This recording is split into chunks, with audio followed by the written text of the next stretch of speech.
The media system of Hong Kong is unique from the three systems proposed by Hanley and Mancini.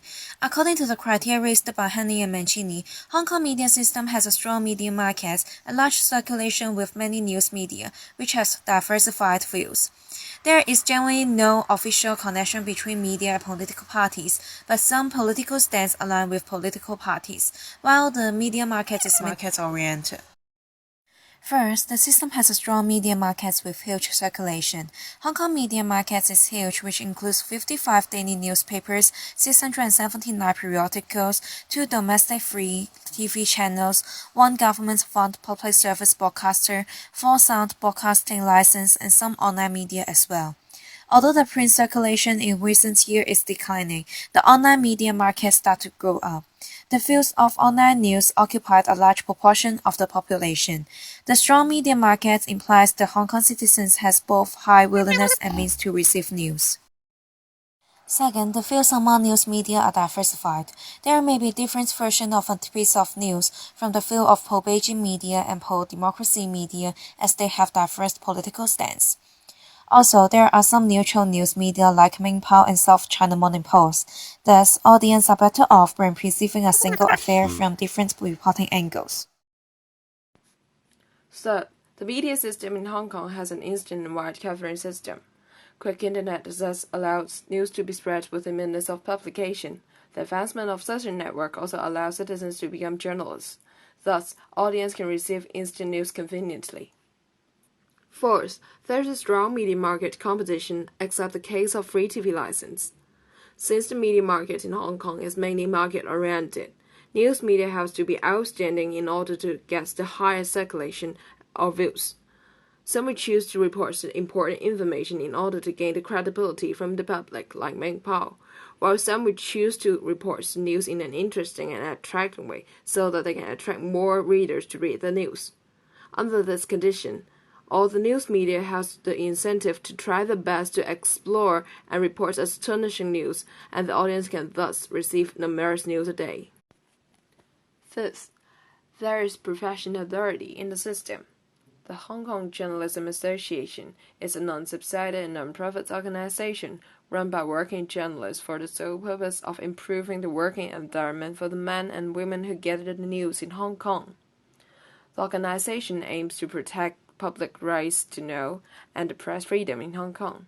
It also seeks to raise professional standards by conducting a code of ethics for journalists. Thus, the professionalism of journalists still exists in the market. Though it was shown that Hong Kong has a strong media market, individuals in effect only keep abreast with a small portion of them, as accessibilities of media vary among different age groups. This may be due to habitual factor. Taking TVB and 100 Mills as examples, the former in famous plastic drama and slapdash news reporting lead to its low popularity among teenagers, while the latter is popular among teenagers due to its funny jokes and creativity. The reverse may happen in elder generation due to technological factor. These give different accessibilities of different media towards different age groups, making some of their coverage less heard or seen. The quality and reliability of news contents vary a lot. There are a considerable amount of newspapers trying to lure readers with sensationalism and vulgarization to attract wider public's interest due to the free market orientation. Apple Daily is a case in point. Hence, the quality and reliability of their contents thus experience a great decline. There are connections among some news agencies and political parties. Apart from government-funded media such as RTHK, there are other cases concerning ownership. In Singtao Newspaper Limited, the biggest shareholder holding 51% of the shares, Charles Hot-to-Gog, is in pro-Beijing camp, appointed as National Committee member of Chinese People's Political Consultative Conference representing Fujian, serving in that post since 1998.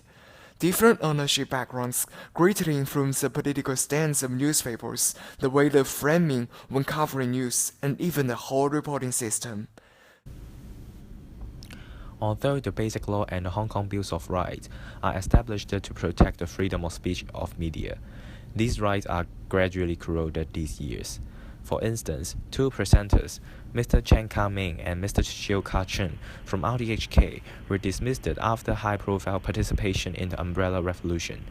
Equally well-known examples include Ms. Li Wailing being sacked by the Commercial Radio Hong Kong after bombarding the chief executive for his wrongdoings.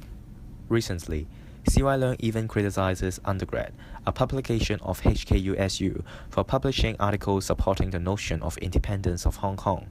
All these suspected intervention on media could possibly lead to self-censorship of media and hamper the dissemination of information which threatens the ruling of Beijing. Last but not least is the lack of diversity in certain types of media. The ecology of Hong Kong television broadcasters has long been criticized for being languid. While ATV is far from competitive, TVB has also confronted many criticisms, with its pro-Beijing political stance and self-censorship being the two most significant. After all, television remains as an important media for many Hong Kongers. Perennial monopoly by TVB deprives people chances to look at current affairs from different angles.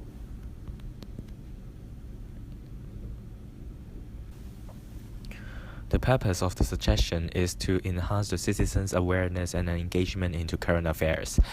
The suggestions are classified according to different stakeholders, namely the government, practitioners, audience, NGOs, and the university.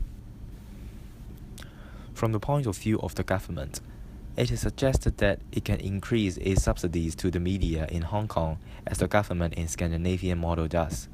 Currently, RTHK is the only government-run media, and it is actually receiving good word of mouth for it not being inclined to the government. However, the presence of it is not enough. To give more complete and diverse news requires more different TV broadcasters, because they could deliver the same event in different angles.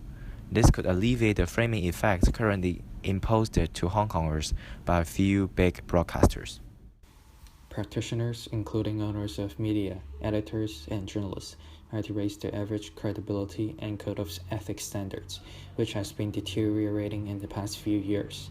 First, a Hong Kong Pulitzer Prize can be set up towards news organizations, editors, and journalists that are critical, objective, and ethical, with great social contribution in news production. The U.S. Pulitzer Prize can be referred to as to set up different categories of prizes, such as the public service, local reporting, criticism, and commentary, etc. Each winner can receive cash rewards and a certificate to motivate better news production. To remain its neutrality, it should be administered by a renowned university in Hong Kong, like in America, which is administered by the University of Columbia. The award ceremony should also be live broadcasted to raise public awareness. Second, the credibility rating of Hong Kong media system can be promoted more to raise public awareness. As a member of the general public, we are to shoulder the responsibility of citizen journalism so as to decrease the impact of government intervention. Very often, government intervenes the professionalism of journalism by giving pressure to journalists to leave out information which is not in favor of its ruling. To avoid misleading or incomplete coverage of events, whenever events of high journalistic value happens, we citizens should record and then dissemble what we witness, and even share the other's piece of work via social media to make it accessible to a wider audience. This counteracts with the consequences of all sorts of intervention of a government on journalists.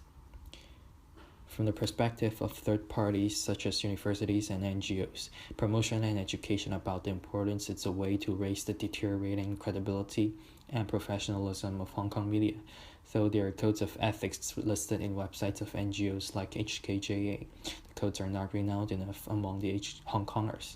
HKJA can make more promotion of the code of ethics to the public, so as to make the general public a wise consumer.